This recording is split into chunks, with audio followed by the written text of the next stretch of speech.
হায় হায় হায়, এত বড় নেত্রী জানাজাই তো হলো না। কেন জানাজা হলো না? জানাজার মধ্যে মোল্লায় তো সূরা ফাতিহা পড়লো না। নাউজুবিল্লাহ, জানাজার মধ্যে মোল্লা তো সূরা ফাতিহা পড়লো না।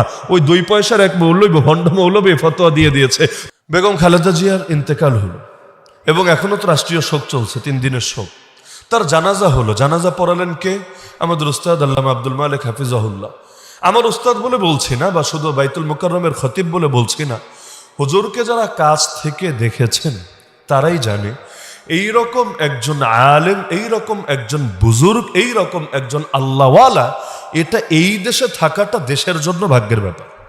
যার লেখা বই, আরে বাংলাদেশ তো বাংলাদেশ, যার লেখা বই মালয়েশিয়ায় বলেন, আফ্রিকায় বলেন, মিশরে বলেন, পৃথিবীর বহু দেশে সিলেবাস ভুক্ত। আমরা যখন মার্কাজউদ্দওয়ায় ছিলাম ইফতা বিভাগে, আমাদের চোখের সামনে আমরা দেখেছি মালয়েশিয়া থেকে মানুষ এসে দেখা করতে হুজুরের সাথে, যে আমরা তো তাকে দেখি নাই, আমরা তার কিতাব পড়েছি, এসেছিলাম ইস্তেমায়, এসেছিলাম অমুক প্রোগ্রামে, এসেছিলাম তমুক কাজে, তো এখন একবার দিলটা চাইলে হুজুরের সাথে সরাসরি দেখা করি।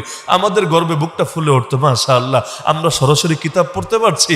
আর মানুষ পৃথিবীর আরেক প্রান্ত থেকে, যারা আমাদের মাতৃভাষা বোঝেই না কিন্তু আরবিতে লেখা কিতাব তারা সেখান থেকে পড়তে পারছে, কত গর্বের বিষয়, আলহামদুলিল্লাহ। তো এইরকম একজন মানুষ জানাজার ইমাম হওয়া, এইটাও তো ভাই ভাগ্যের ব্যাপার। ইমাম তো একজন হতেই পারে, যে কেউ নামাজ পড়ায় দিতে পারে। জানাজার নামাজ পড়ানো কি এমন জটিল ব্যাপার? জানাজার নামাজ পড়ানো কি এমন জটিল ব্যাপার? এলাকার অনেক মুরব্বীরাও পারবে, যারা হুজুর না। এলাকার অনেক মুরব্বী যদি কেরাত শুদ্ধ থাকে, দোয়া দরুদ শুদ্ধ থাকে, অনেকে পড়ায় দিতে পারবে।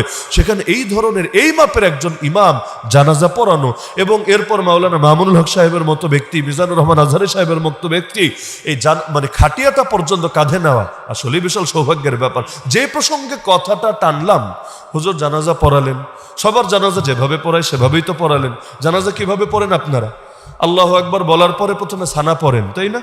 সানা পড়েন, এরপর আবার আল্লাহু আকবার বলার পরে দুরূদ শরীফ পড়েন, এরপর আবার আল্লাহু আকবার বলার পরে জানাজার দোয়া পড়েন, এরপর আবার আল্লাহু আকবার বলার পর আর নতুন কিছু পড়েন না, 2 দিকে সালাম ফিরিয়ে দেন, আসসালামু আলাইকুম রাহমাতুল্লাহ, আসসালামু আলাইকুম রাহমাতুল্লাহ। এভাবেই তো জানাজা হয়ে আসছে এই দেশে। এমনকি এই যে বাচ্চারা প্রদর্শনী করবে একটু পরে, জানাজার প্রদর্শনী করলে খেয়াল করেন, আমি তো আর গায়েব জানি না, কিন্তু আমি চোখ বুঝে বলে দিতে পারবো যে দেখবেন প্রদর্শনীটা এভাবেই হবে, এই সিস্টেমে চলে আসবে। এমনকি অতীতেও যারা এই দেশে ইন্তেকাল করেছেন, যত রাষ্ট্রপ্রধান বলেন, যত দেশনায়ক বলেন, যত আলেমুলামা বলেন, যাদের হাজার হাজার না লক্ষ লক্ষ মানুষ যাদের জানাজা একত্রিত হয়েছে, জানাজা তো এভাবেই হয়েছে। কিন্তু ওই যে বললাম, কিছু মানুষের কাজই হলো চুলকানি, কিছু মানুষের কাজই হলো সব জায়গায় ফিতনা লাগানো, কিছু মানুষের কাজই হলো 5টা 10টা বিষয়ের বাইরে আর কোনো কিছু নিয়ে কোনো মাথা ব্যথাও নাই, টেনশনও নাই, চিন্তাও নাই। ওই তারা এখানে এসে হাজির, বলল হায় হায় হায়, এত বড় নেত্রী জানাজাই তো হলো না। কেন জানাজা হলো না? জানাজার মধ্যে মোল্লায় তো সূরা ফাতিহা পড়লো না। নাউজুবিল্লাহ, জানাজার মধ্যে মোল্লা তো সূরা ফাতিহা পড়লো না। ওই 2 পয়সার এক মৌলবী, ভণ্ড মৌলবী ফতোয়া দিয়ে দিয়েছে যে যেহেতু পড়লো না সুতরাং জানাজা হয় নাই। তাহলে এত বড় একজন নেত্রীকে জানাজা ছাড়াই দাফন করে দিল, কারণ যেই জানাজা পড়া না পড়া সমান হয় নাই, ওই জানাজার তো কোনো ভ্যালুও নাই। তারেক রহমান সাহেব কিভাবে মেনে নিল যে তার মায়ের জানাজা এরকম একজন ভণ্ডরে দিয়া পড়াইলো? নাউজুবিল্লাহ।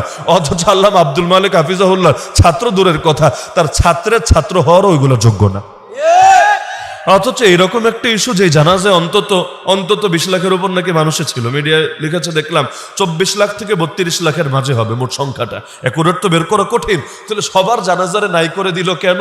কারণ ওদের একটা মতের সাথে মিলে নাই। ওদের মত হলো জানাজার নামাজে সূরা ফাতিহা পড়া লাগবে, সূরা ফাতিহা পড়া লাগবে। যেহেতু এখানে সূরা ফাতিহা পড়ে নাই, সানা পাঠ করেছে। সানা যদিও ফাতিহার মধ্যে আল্লাহর প্রশংসা, আলহামদুলিল্লাহি রাব্বিল আলামিন, প্রশংসা কার? আর সুবহানাকাল্লাহুম্মা ওয়া বিহামদিক, ওয়া বিহামদিক, এখানেও প্রশংসা কার? আল্লাহর। ওই একে আল্লাহর প্রশংসা। কিন্তু যেহেতু ওদের ধারার সাথে মেলে নাই, ওদের মতের সাথে মেলে নাই, ইয়া বড় এক জানাজা জামাতের ব্যাপারেও ফতোয়া লাগায় দিতে দ্বিতীয়বার চিন্তাই হয়নি। কত রকম ফতোয়ার বিজনেস যে চলে, মাশাআল্লাহ, কত রকম ফতোয়ার বিজনেস। এদিকে দেখো, আরে এদিকে দেখো।